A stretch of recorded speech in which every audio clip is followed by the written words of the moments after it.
Hello world, Mining Moron here, and welcome back to another hardcore Minecraft video.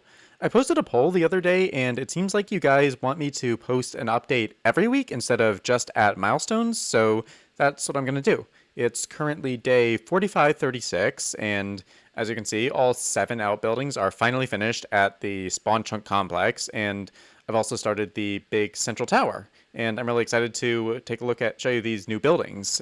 So let's go do that. And remember to like and subscribe if you enjoy this kind of content.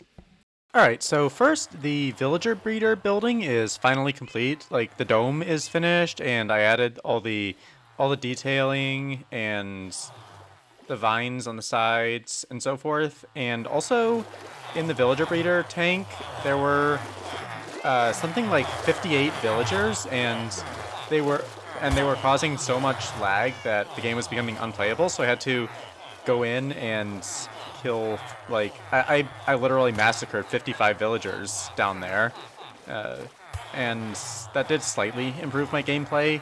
I think there must have been some other issues going on because my gameplay was still pretty, like, my FPS was still pretty bad, but anyway, I will be leaving those villagers to their own devices for a while and moving on to this building, which is, I have to admit, I was sort of running out of ideas at this point, so there's just some random, not particularly useful stuff in here. Like, if we go in here, we'll see that there's a coarse flower farm. So the basic idea is you break these with an axe, and then you replant them because you get a surplus, and you can and then you can get more chorus flowers.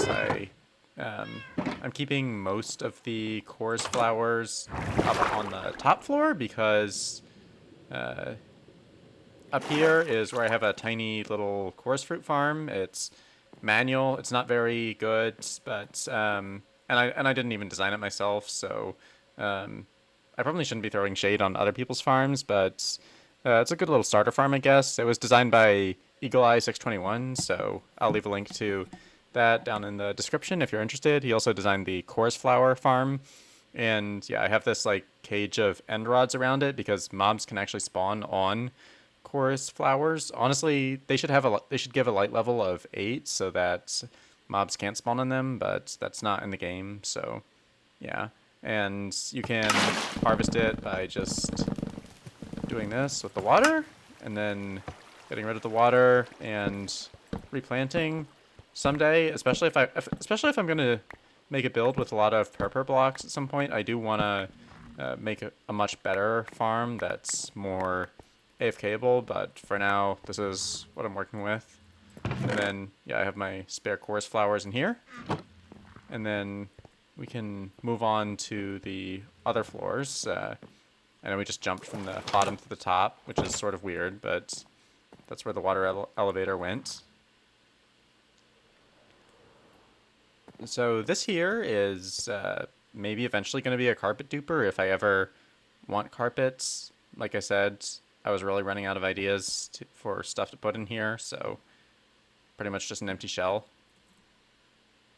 And down here I have snow golems because I was considering like using dispensers and snowballs to automatically power the chorus flower farm, but figured it wasn't worth the effort because who needs lots of chorus flowers anyway, so I just have 4 snow golems chilling here and a bunch of ice to stop mobs from spawning because I'm too lazy to light it up. I would guess that I figured snowballs would be in there, but I guess it's just snow golem making equipment. And then down here we have an actual thing. It's a rail duper, so when you flick, I think, no, not that lever. When you flick this lever, it starts generating lots of rails, which I'm not really using rails for anything, so the only reason I built this is to take up space in here, but I got a lot of rails, so I guess if I ever want to build like long distance railroads for like mob transport or something, then I have this thing. So yeah, I also have some regular rails and some other obscure redstone components that I don't even know what you do with, but I have thousands of them now.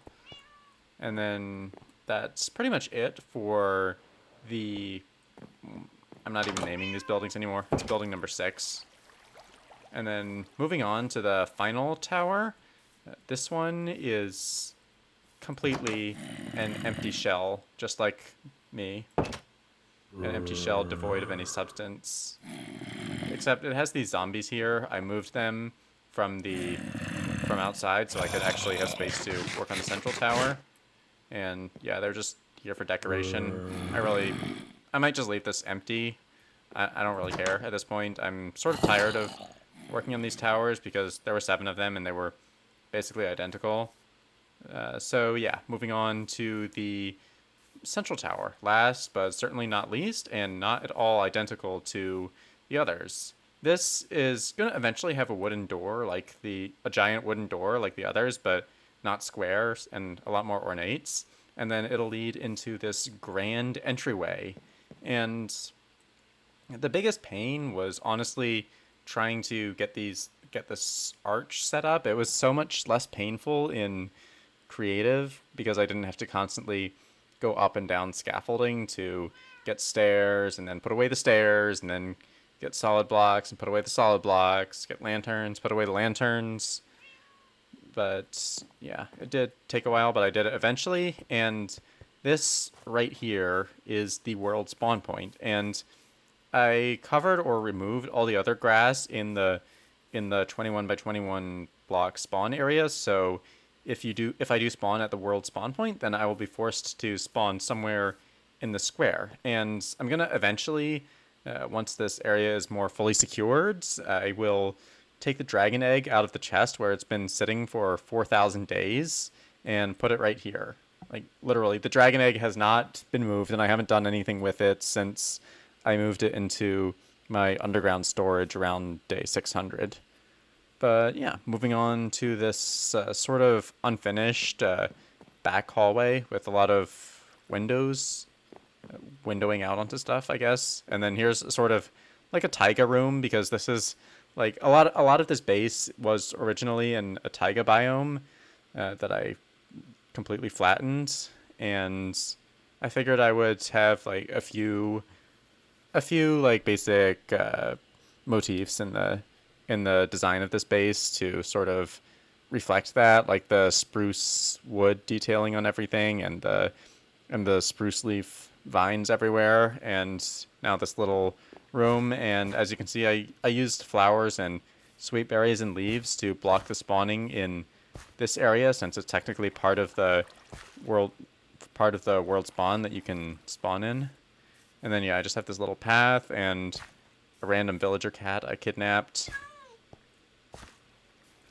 And over here, this is going to be like just probably a room with some flowers and stuff in it. And then up here, we're going to have the second floor, and that is going to be a topic for another video, what I'm putting up here. I already have plans for it, and the next couple floors after that. And additionally, there are going to be a couple farms in here. There's going to be my iron farm, my central iron farm, of course. And there's also going to be a shulker farm. I originally wanted to put it in that building, but it's just too small for a shulker farm. So this is 41 by 41 blocks. The others are only 23 blocks. So I'm going to have a lot more space to work with here. And because I have a lot more space, I'm hoping to actually put some effort into the interior of this and not just put empty shells everywhere. Oh, and finally, last but not least, my llama horde is getting out of hand. So many wandering traders tragically tripping and falling into an inconveniently placed fire. Very sad, I'm telling you. But yeah, that's it. See you in the next video.